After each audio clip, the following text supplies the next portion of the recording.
जय हिंद दोस्तों, कैसे हैं आप लोग। आज हम ए मार्च भर्ती के बारे में 4 बिंदुओं पर बात करेंगे। पहला है जेएसए की टाइपिंग टेस्ट कब तक होगा। दूसरा पॉइंट है hostel warden, TGT, PGT, lab attendant, accountant की ज्वाइनिंग कब तक होगी। तीसरा पॉइंट है वेटिंग लिस्ट कब तक जारी हो सकती है। और चौथा पॉइंट है जो सबसे महत्वपूर्ण है कि आपके प्रश्न, जो आपके डाउट्स हैं या आपके मन में जो चल रहा है, जो लगातार आपके द्वारा पूछा गया है, उनका जवाब। ठीक, तो करते हैं एक एक करके शुरू। तो पहला पॉइंट है जेएससी की टाइपिंग कब तक होगी। कई जगह से पूछ के और काफ़ी हद तक ऑथेंटिक न्यूज़ बनने के बाद मैं आपको बता रहा हूँ, मार्च के प्रथम सप्ताह के अंत तक, यानी 8-10 मार्च के आसपास या 5 मार्च से लेकर 10 मार्च के बीच में आपकी टाइपिंग शुरू हो सकती है। इसके पूरे पूरे चांस हैं। 100% आपको कोई नहीं बताएगा, ना आयोग ना बोर्ड बताएगा, ना कोई और बताएगा। क्यों? क्योंकि जब तक नोटिस नहीं आ जाएगा तब तक कोई मुंह से नहीं बोल के बता पाएगा ये। क्यों? क्योंकि ये उनकी खुद की प्राइवेसी रहती है। और दूसरा पॉइंट है आचार संहिता का इस भर्ती पर कोई प्रभाव नहीं पड़ेगा। तो टाइपिंग टेस्ट के ऊपर आचार संहिता का कोई दिक्कत नहीं आएगी और ना ही आप ऐसा सोचना और ना ही ऐसा होगा। अब आपको क्या करना है, आप 2 बिंदुओं पर जरूर ध्यान दीजिए। पहला तो स्पीड एक्यूरेसी पर पूरा फोकस करें। आपकी एक्यूरेसी बहुत अच्छी आनी चाहिए। अभी आपका अंतिम टाइम चल रहा है इस युद्ध का। और दूसरा पॉइंट है कि टाइपिंग करते वक्त मिस्टेक की बहुत ध्यान रखना, क्योंकि इतनी गलतियां उसमें मत कर देना कि इस रेस से ही बाहर हो जाओ। टाइपिंग को काउंट होता है, आपको पता है ना, कि इससे ज़्यादा आप गलतियां नहीं कर सकते। तो अगर आपसे बार बार गलतियां हो रही है टाइपिंग में, तो स्पीड को थोड़ा स्लो करके मिस्टेक सुधारना शुरू करो। मिस्टेक नहीं सुधरेगी तो कुछ भी नहीं होगा। मिस्टेक सुधारिए और उसके बाद में आप स्पीड को बढ़ा सकते हैं। तो ये दोनों बात बहुत महत्वपूर्ण है, विशेषकर जेएससी की टाइपिंग वाले के लिए मैं बता रहा हूँ, उसको ऐसा करना चाहिए।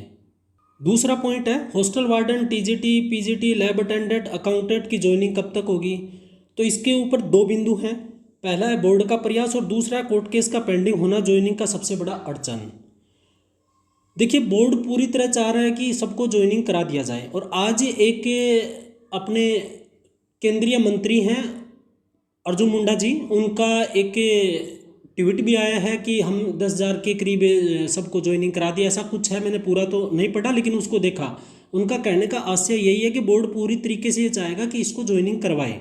आपके लिए जानना एक बहुत महत्वपूर्ण बात यह है कि उत्तर प्रदेश लेखपाल भर्ती पर कोई केस था और उन्होंने अभी ज्वाइनिंग के लिए उन्होंने बोला था, बोर्ड ने बोला था कि हम ज्वाइनिंग कराएंगे, लेकिन उनको सुप्रीम कोर्ट ने रोक लगा दी। ज्वाइनिंग क्यों क्यों लगा दी है?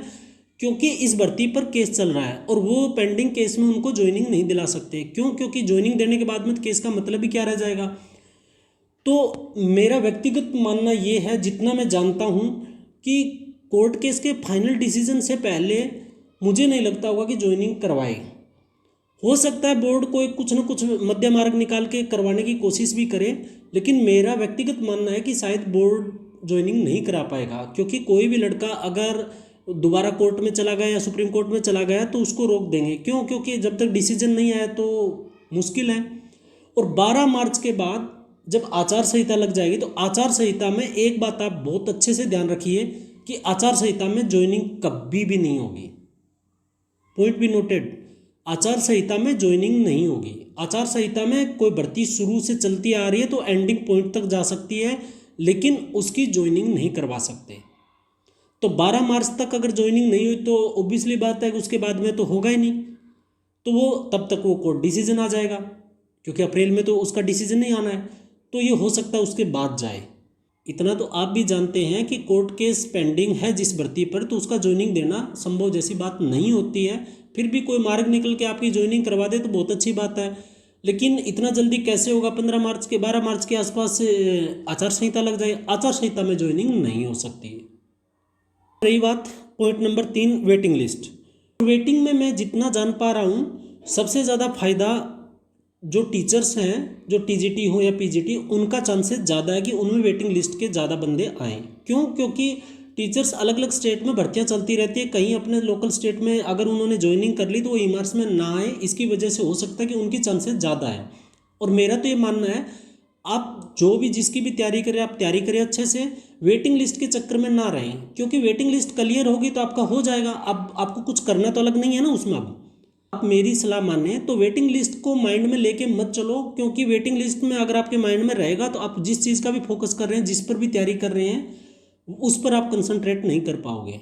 तो प्लीज़ आप इसको थोड़ा सा समझिए बात को, कि आप जिसकी तैयारी करें अच्छे से तैयारी करें, वेटिंग आपकी क्लियर हो जाएगी तो बहुत अच्छी बात है, आप आगे बढ़िए। चौथा पॉइंट है आपके पर्सन, जो आपके द्वारा कमेंट के द्वारा या मैसेज के द्वारा पूछा गया उनके बारे में।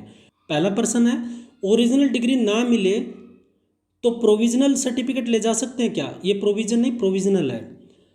हाँ बिल्कुल लेके जा सकते हैं, क्योंकि आपके पास मार्कशीट हैं और इसकी प्रोविजनल सर्टिफिकेट भी आप ले जाओगे, और उसके बाद में आप एक अपना एफिडेविट पर लिख ले जाना बना के, और कोई दिक्कत नहीं हो, क्योंकि ये बोर्ड का काम है। बोर्ड ने नहीं दिया तो आपको ये नहीं बोलेंगे कि बोर्ड ने नहीं दिया तो हमें नहीं पता, आप लेके आओ। ऐसा कुछ नहीं है, कोई बच्चे वाला गेम नहीं है, आपको कोई दिक्कत नहीं आएगी।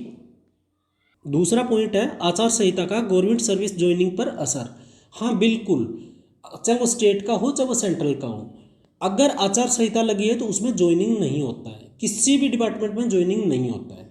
आपका आचार संहिता लगी उससे पहले ज्वाइनिंग होगी तो बल्ले बल्ले, नहीं होगी तो आपको वेट करना पड़ेगा। तीसरा पॉइंट है डीवी के लिए दोबारा मौका मिलेगा क्या? तो हाँ, डीवी के लिए लगभग मान के चलो कि दोबारा मौका मिलेगा जिसका डीवी का रह रखा है। अगर आपकी नहीं हुई तो आप बाद में अपना डॉक्यूमेंट तैयार करके आप उस समय दिखा सकते हैं और अपनी डीवी करवा सकते हैं। तो ये कुछ क्वेश्चंस थे दोस्तों जो आपको बार बार आप पूछा जा रहा था, और मैं भी काफ़ी दिनों से थोड़ा बिजी चल रहा हूँ तो इसके कारण वीडियो भी नहीं बना पा रहा हूँ, बता नहीं पा रहा हूँ। और आप यकीन मानिए जो भी आपको बात बता रहा हूँ वो 100% ऑथेंटिक होने के बाद ही बताने की कोशिश कर रहा हूँ।